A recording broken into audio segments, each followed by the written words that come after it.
Welcome to Money Making Conversations. I'm your host, Rashawn McDonald. Each Money Making Conversation talk show is about entrepreneurship and entertainment. I provide the consumer and business owner access to celebrities, CEOs, entrepreneurs, and industry decision makers. The Money Making Conversations interviews provide relatable information to the listener about career and financial planning, entrepreneurship, motivation, leadership, overcoming the odds, and how to live a balanced life. My next guest is a writer, director, film, and TV star. He currently appears in C.B.S The Good Fight, which is a sequel to The Good Wife, which has been renewed for a 5th season on CBS All Access, which is CBS streaming service. He's an educated man with an honorary doctorate in Arts and Humanities from Virginia University. Honorary Doctorate in Arts and Humanities for Virginia Union University, a B.F.A degree from cum laude from San Francisco State University, and a Masters of Fine Arts from New York University. You have seen him play prominent roles in 3 Spike Lee films, Malcolm X, Crooklyn, Clockers, plus other movies like Get Shorty, The Cider House Rules, Gone in 60 Seconds, and one of my favorite, Ransom. He'll be next seen in Spike Lee's new Netflix film, The Five Bloods, that premieres Friday, June 12th. Please welcome to Money Making Conversation, Delroy Lindo. How you doing, sir? I'm doing well, brother. How are you? Where you at right now?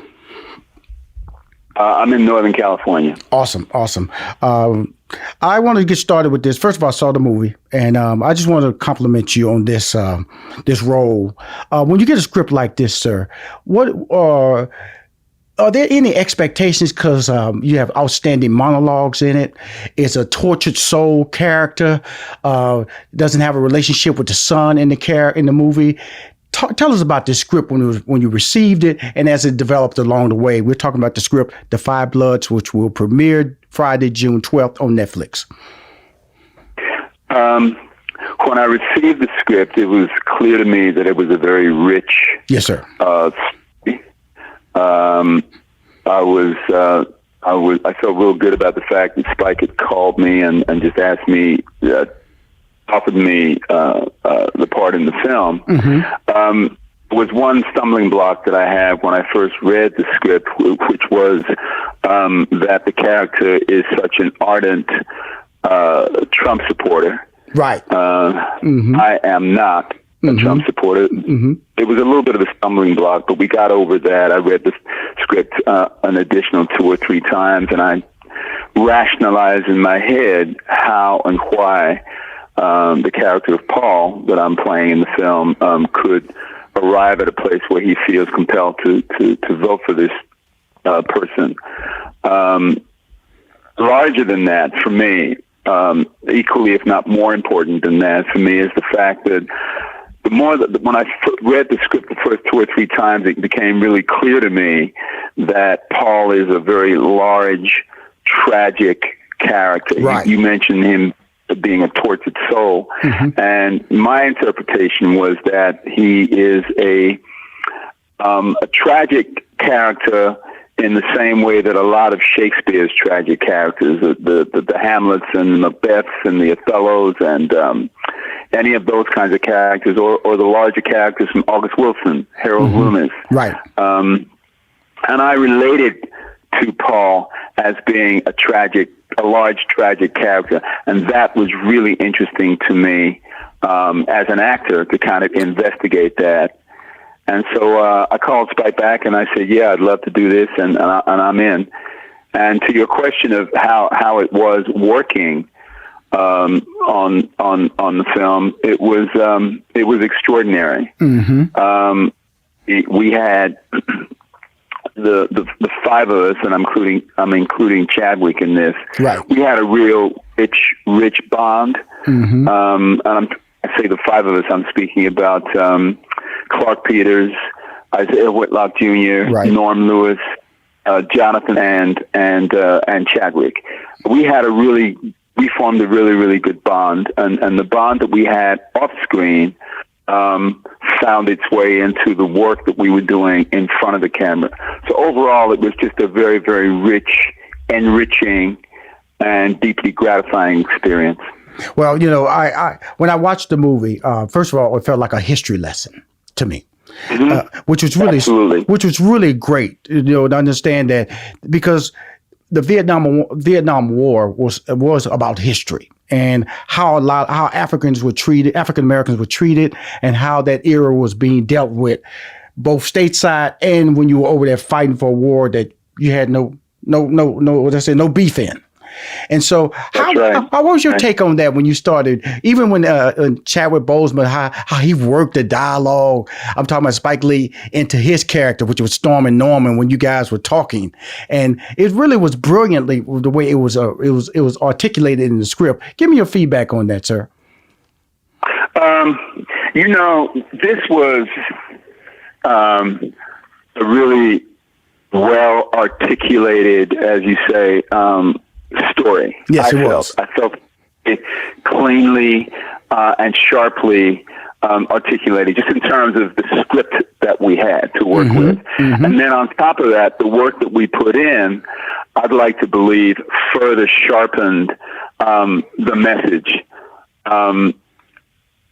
What I had done in preparation for doing this work, I had spoken with a number of Vietnam vets. Right. First two that I spoke with were my cousins. I have two cousins who were in Nam, both of whom suffer with PTSD. Right. One of my cousins more acutely than the other, but they shared a lot of their experiences with me. And then I additionally spoke with, I think, four additional Vietnam vets, and then I spoke with a lady, a major who had been in Iraq, and she spoke with me at length about her experiences with PTSD. So going into the film, I felt that I had a really good foundation to start working. And as we worked, when you mentioned some of the monologues that Chadwick had, right, and the fact that he's articulating really clearly from a socio-political and cultural point of view. Thank you. That we had no business being there. And Chadwick's character, Stormin Norman, is a man who is attempting to exact a measure of what's the word? I don't want to give the plot away, but if we're going to be there, right, fighting this war, we're going to get something out of it for ourselves, and more importantly, for our people. There you go. And that is a central tenet, a central component of what this story is. And so, to your question about how it felt working on it, it felt right. It felt, there's something that is really extraordinary for an actor, and that is when you're working on material that you believe in. And I believed in this material. I believed in what we were doing as a unit. And I think all of us did. And certainly I believed in Spike's ambition to tell this story in the way that he did. So to your question about how I felt about, Chadwick's monologues, right, they just felt right. It did. They felt. And our job then was to present those words in as dramatically compelling a way as we could. Cool. I'm talking to my man, Delroy Lindo, one of the stars of The Five Bloods. It premieres Friday, June 12th on Netflix. The Five Bloods is a movie about five guys who served together in Vietnam, but it's also a movie about Black history, which we just talked about. It plays out like a reunion movie, but it's really also a treasure hunting movie too, correct? Sure, that's right. And I think and again, without giving the plot away too much, I think one of the real positive components of this story is that it kind of crosses a number of genres, right? You mentioned the treasure hunt. You mentioned the fact that there are historical components that we're addressing in the film. For myself, I also think of the film as a love story between these five men. Yes, it is. These five brothers have a connection, a deep connection, and out of that connection, they are compelled to go back and set the record straight. So, you know, it covers a number of different genres. Ultimately, though, in my own personal opinion, I think it's a love story between these guys. And with regard to the historical component, right, one of the critically important components and aspects of this film is the fact that you have these 5 cats right, who are front and center in this quote unquote war, this conflict related story, because of the fact that it's set squarely in the center of the Vietnam War. Right. It's just amazing. It's amazing. The story is being told from their point of view, and that rarely happens. Almost never happens. You know, the thing I wanted to make a comment. That's another reason why I think it's important. Go ahead. It's important what you're saying, and it's important to the fact that I've been fortunate to see you in a lot of great roles. You know, you have a brilliant career.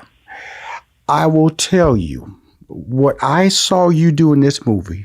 The monologues you was delivering dead on into the camera was incredible acting, and I pray that I see you rewarded for your acting effort in this movie. It was that good, Delroy. It was that good. Yeah. Fantastic. I do appreciate it. And that's why I say it was a tortured soul to me, because of the fact that, you know, the relationship that you couldn't understand with your son. You know, and we learn about that. You know, the problem that you was coming back into a country that you didn't feel comfortable about. You know, even though there was love, there was still a disconnect between you and your boys, and they kept trying to wrap their arms around you. And we later on find out why you are emotionally distraught like the way you are. But the journey, can you get a little bit more detail about that journey? Because I'm not an actor. All I can do is just watch great moments on screen. And when I saw you take all these levels, these anger levels, these happy levels, like the nightclub scene when you was dancing, I'm gonna tell you something. I already told Clarke he couldn't dance. I told Isiah, anybody doing the funky chicken in a movie can't dance. I'm just gonna tell you that right there now, Delroy. You're doing the funky chicken, you can't dance. And then Isiah, he was trying to be cool. But of all the brothers who had their act together, Delroy, it was you. You had the smooth, you was on the left-hand side, you was smoothing it up on that Marvin Gaye song. I said, my man, that's him right there. It was those fun moments in a movie that showed me the love that you were talking about, that played throughout each moment in the movie. Even when you were emotionally distraught, they still came to your rescue trying to understand what's wrong. Let us in, brother. That's why I was just saying, it took a moment for you to wrap your head around each scene, or you just took the character, I'm gonna play it and just stay in character the whole time. Can you talk to us about that? Yeah. Before I speak to that, I just want to just say something about, because you've mentioned it a couple times, the relationship between myself and my son, played by Jonathan. What was gratifying, right, about investigating that relationship in the film is the fact, clearly, as you accurately mentioned, clearly there's a lot of tension between myself and my son. Right. However, what was rewarding for me, affirming, is the fact that fundamentally there is love there between these two men, myself and my son. Mm-hmm. And even though it was a very, very fraught relationship, what made it interesting to work on in the film is the fact that it was clear to me that there was love there, right, and that conflict between the love and the lack of love and the dislike and the frustration felt very, very human and very real to me, and that made it rich to work on in the film.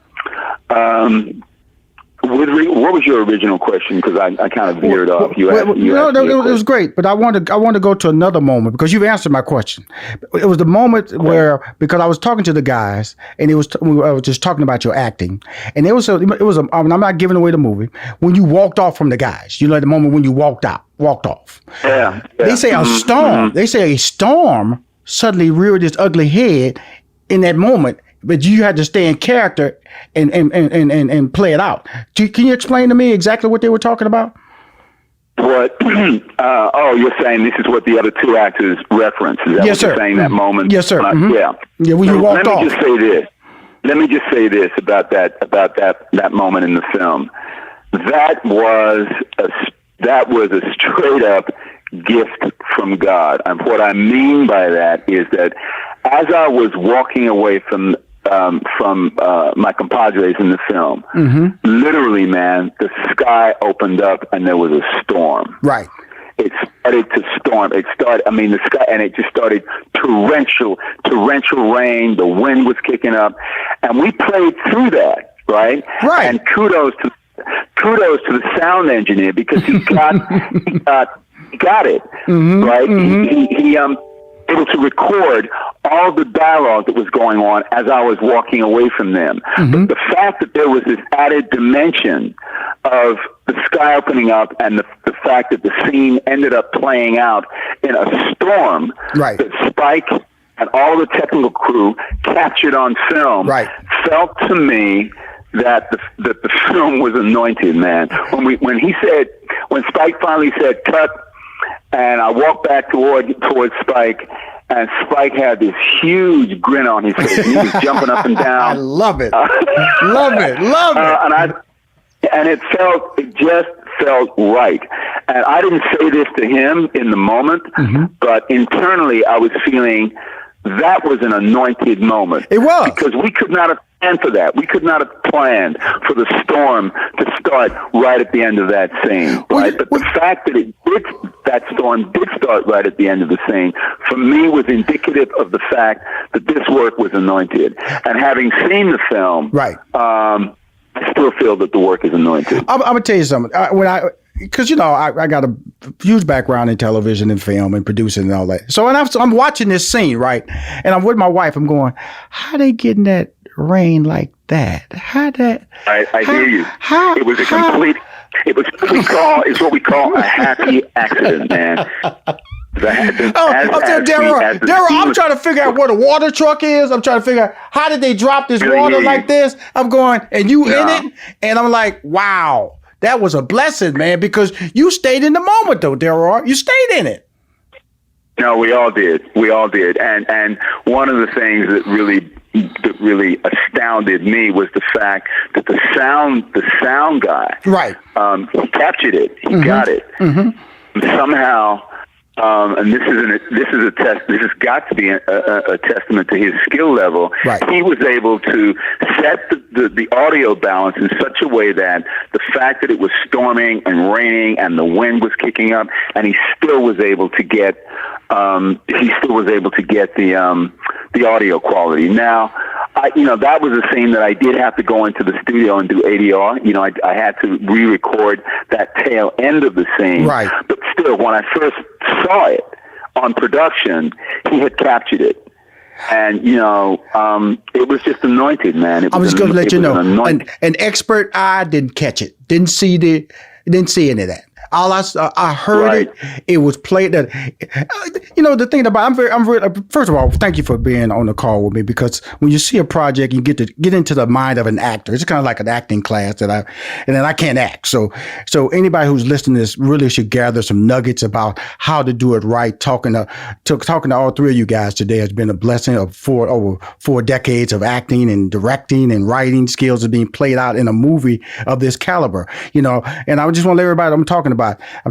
It was the Five Bloods consisted of Stormin Norman, which was played by, he will always be the Black Panther, Chadwick Boseman. You have Paul, played by Delroy Lindo. That's what I'm speaking to right now. Eddie was played by Norm Lewis. Otis was Clarke Peters. Melvin was Isiah Whitlock Jr. And then you have Paul's son, played by Johnny Majors. And so when I Jonathan Major, excuse me, because the thing about it is that when I look at an individual like you, and we do bodies of work, and I'm just going to be complimentary here, and because Spike Lee said in the article that I didn't have a CGI budget to make the guys look younger in the flashback scenes, and I told the guys earlier, whenever I think about my past, I only see the people that I see, which are always younger. Mm-hmm. And so that means that I'm still my age when I'm thinking about that moment. And so the acting that you guys were doing was so fantastic. If you guys would have been made younger, I'd have got caught up into, he doesn't look like that. Oh, they did that. Because you guys stayed your age and stayed the moment and stayed the emotion, it carried the scenes through for me. And the reality stayed reality. And so I want to just let you guys... Really understand. That's a very good point. That's a great point, because had we been, de-aged, you would have been looking at the technical aspect of how it happened, and would have been taken out of the story. So I think that's a great point, and I'll tell you that in terms of playing the scene. Yes, sir. First of all, reading it in the script and then playing the scenes, it did not make any difference that there was this apparent age difference, because in playing the truth of the scene, not of the scenes with Chadwick, in those flashback scenes. Right. As far as I'm concerned, none of us missed a beat, and it was just about playing the truth of the scene.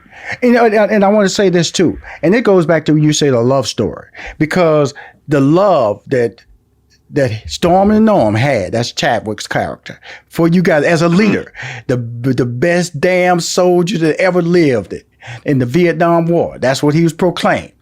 And he held you guys. He was the glue that held you guys together. The guy that told you were going to get back. That told you, we deserve our own level of reparations here.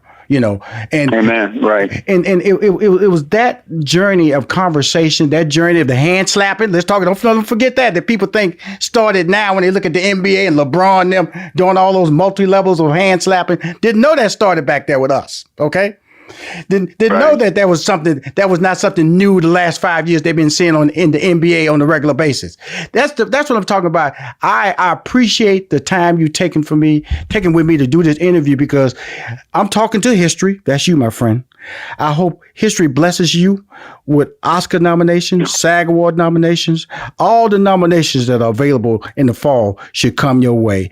The monologues you were doing dead end on those straight to the camera, I'm telling you, Mr. Lindo, were brilliant. They were brilliant. Thank you. The fact that you was able to hold character. Now that I know that wasn't fake rain coming down on you, I'm even more blessed by what I see. That was real. Thank you so much, man. I really appreciate it. I appreciate you, and stay safe and during these pandemic times. And my prayers go out for you, and good luck. Okay, June 12th, the Fly Bloods. God bless you. Thank you so much, man. Peace.